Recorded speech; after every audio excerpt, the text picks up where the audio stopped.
Hey guys, welcome back to the channel. Thank you for being here. My name is Andrew, coming to you from about to be rainy Costa Rica. Today's topic is going to be what was important to you then isn't now. Think about that for a minute. Guys, if you like the content, please like, subscribe, and share. So what this means is what was important to you then isn't now. It means that throughout life, when you were a child, let's say, you had certain things that were important to you, perhaps getting ice cream, going to the store, playing with your friends, things like that. And then when you became a little bit older, maybe your priorities changed. What was important to you then, perhaps, let's say you were in your teens, maybe it was dating and experiencing puppy love, romance, things like that.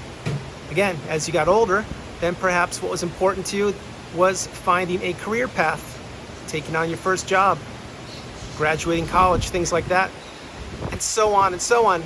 Now, if you equate what I'm mentioning here in the narcissistic toxic relationship or the narcissistic abusive cycle, you will know exactly what I'm talking about. You see, as you progress through life, as you age, your priorities change. Example again, let's say you had kids, and your kids, you had the kids, you raised them, you nurtured them, you saw them all the way through school, and then when they were young adults, perhaps they went to university or not, but when they reach a certain age, they're on their own, meaning you're still there to support them, excuse me, but they're growing up and they have to navigate their way through life with your guidance and your assistance, but no longer do you have to be there to feed them and put a roof over their head. Examples like that, you get my point. Now, in the narcissistic relationship, when you were in it, your priorities were completely different than they are now, I can assure you. And what was important to you then, it certainly isn't now. Now, again, for you people that perhaps the relationship has ended recently, maybe yesterday, maybe a month or two ago, this is fresh. Perhaps this video isn't quite for you. So if it's triggering you or upsetting you, I would turn it off and maybe come back to it at a later date. For you veterans, the people that have come through the narcissistic abusive cycle and have put yourselves back together and have healed and or are on the healing path and understanding exactly what this message is about, that the things that were important to you then no longer are.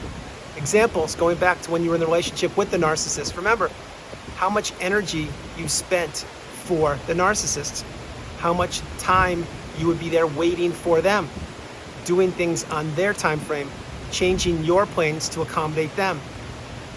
All the future faking you experienced, all the dreams that were dashed, all the hopes that were never realized, all of your work on that hamster wheel going around and around, working for someone who never loved you, never cared about you. All they wanted to do was extinguish you and take your resources, which again I mentioned frequently, are your money, your health, your looks, your social circle, your status, your job, your career, your relationships, everything, your empathy and your love, all those things that you possess. Back then, they were in a different capacity.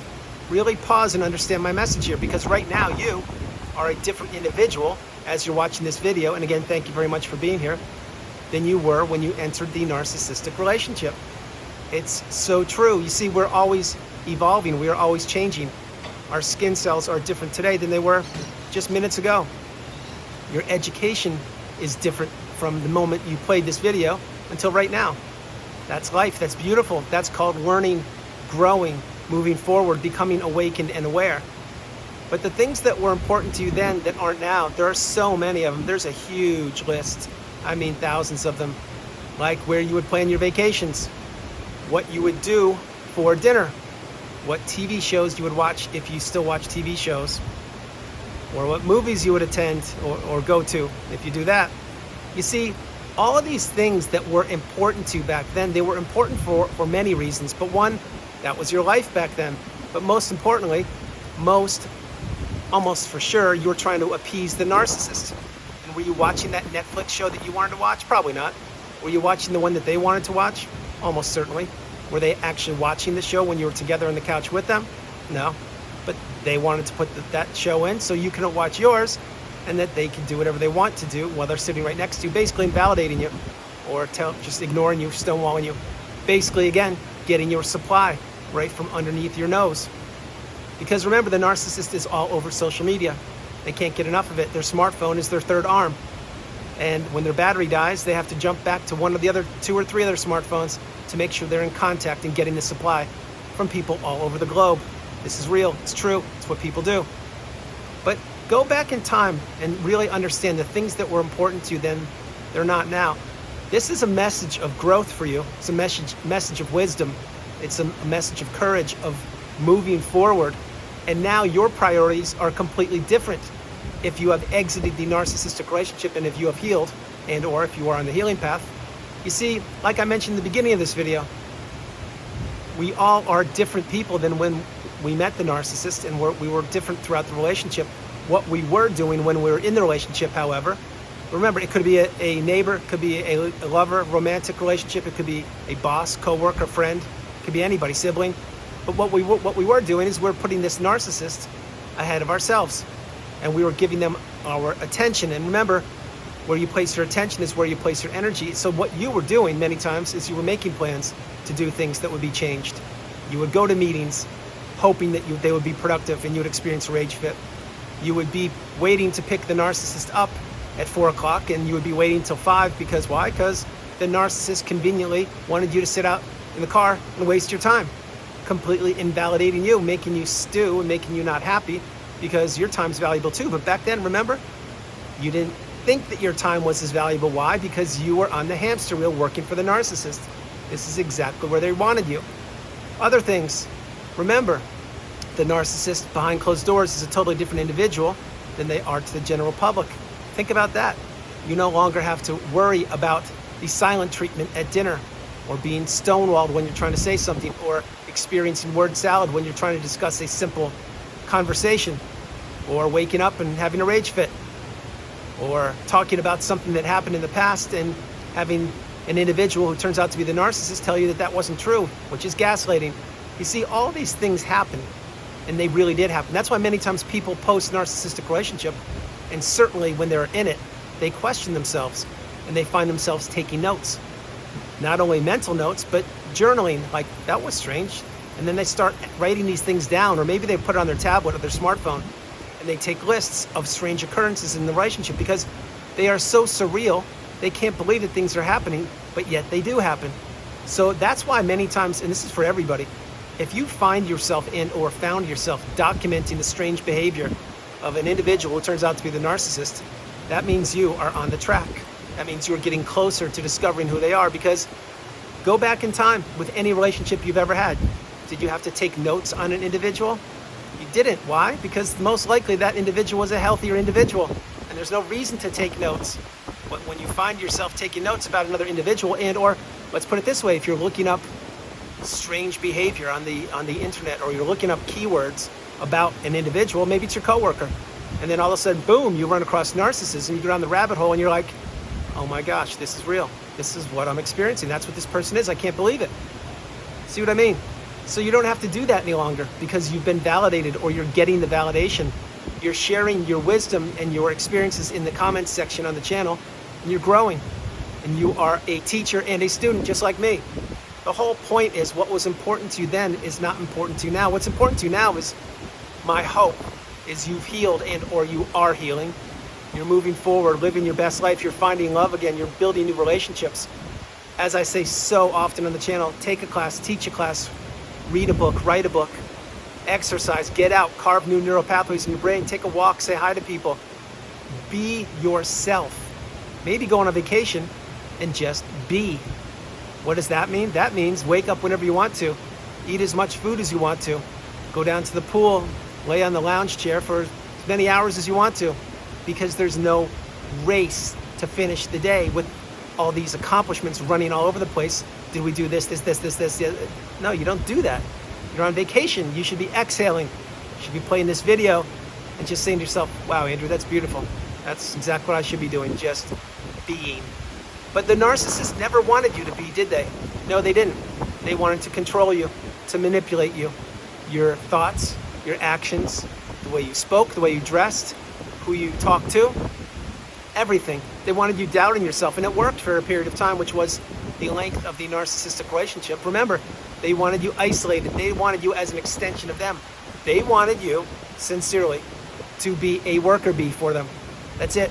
Your job was just that, a job, to make their life miserable while you put your whole life on hold. It's exactly what they want. That's why in the workplace, remember, that's why the narcissist blows up your phone on weekends.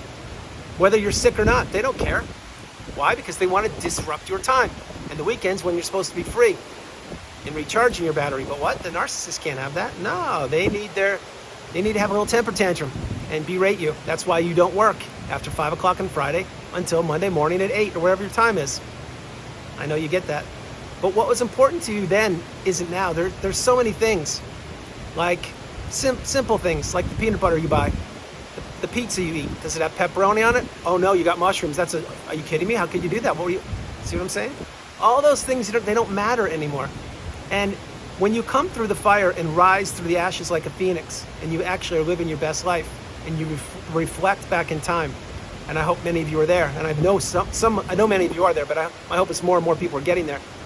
You understand that, yeah, you were basically in a trance. You were under a spell.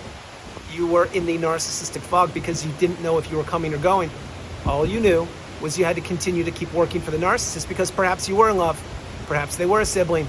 Perhaps it was your boss. Perhaps it was a coworker. Perhaps it was a friend of 10, 20, 30 years that you didn't want to give up on. Perhaps it was a childhood friend. But now that you see that most people on the planet don't have your best interest at heart, and now that you've experienced the smear campaign and you understand that, wow, I thought I had a lot of friends. And you know what? That number dropped pretty quickly, didn't it? It sure did, because these people disappeared because they listened to the false narrative of the narcissist. But guess what? The joke's on them, because they didn't understand that the narcissist was playing them too. That's exactly what a smear campaign is. You see, nobody is safe in the narcissistic relationship. Family members, friends, business, whoever it is, because the narcissist is always playing everybody. Yes, everybody, whether you know it or not, you're being played. That's tough love, it's a fact. But the point being that what was important to you then isn't now. It's so true once you actually identify where your energy goes, where your time goes, and what you're doing with your life now. My hope is, again, you're learning, growing, and teaching if you can. You're moving forward, living your best life, and you've gone no contact, blocked the narcissist, deleted all flying monkeys, removed everybody and all people associated with the narcissist, and now you've closed that chapter of your life and you're moving forward. Understand this before I close the video, that you had to go through that relationship no matter what you think. If you didn't, you wouldn't be the person you are now and you wouldn't be here on the channel. It's 100% real. So I know many of you believe that you wasted time. I don't believe that at all, but that's up to you to decide if you wasted time in the relationship. That's up to you. It's not for me to say. I know that I didn't waste time. I was the best person I possibly could be, and I gave to a fault every way possible. And here I am. My hope is you don't think that you wasted any time, because I don't believe any time on the planet Earth is wasted. I really don't. Why? Because you're always thinking. You're always doing what you should be doing. You're always exactly where you should be, whether you know it or not. And that's exactly a fact. So guys, that's the video. I hope you liked it. I loved doing it from about to be rainy/windy Costa Rica. This is Andrew. Namaste. Have a great afternoon. Stay true, stay blessed, continue to become awakened and aware, and understand that the things that were important to you then, they aren't now. There are so many things. You have new priorities. Whether you were in the narcissistic relationship or not, because I know some of you were not in one, you're just trying to get educated. It's the same thing. Just imagine when you were a kid, you were a child. What was important to you then? In high school, what was important? College, what was important? Young adulthood, what was important? Then on into your 30s, 40s, 50s, 80s, 90s. You get my point. Your priorities are always changing. And my hope is you're always moving forward. Guys, no matter where you are on the planet, you are not alone. Remember that. You are not alone. Have a great afternoon. Stay true. I love you. Have a great afternoon, and I will talk to you tomorrow. All right. God bless you guys. Good night. Bye.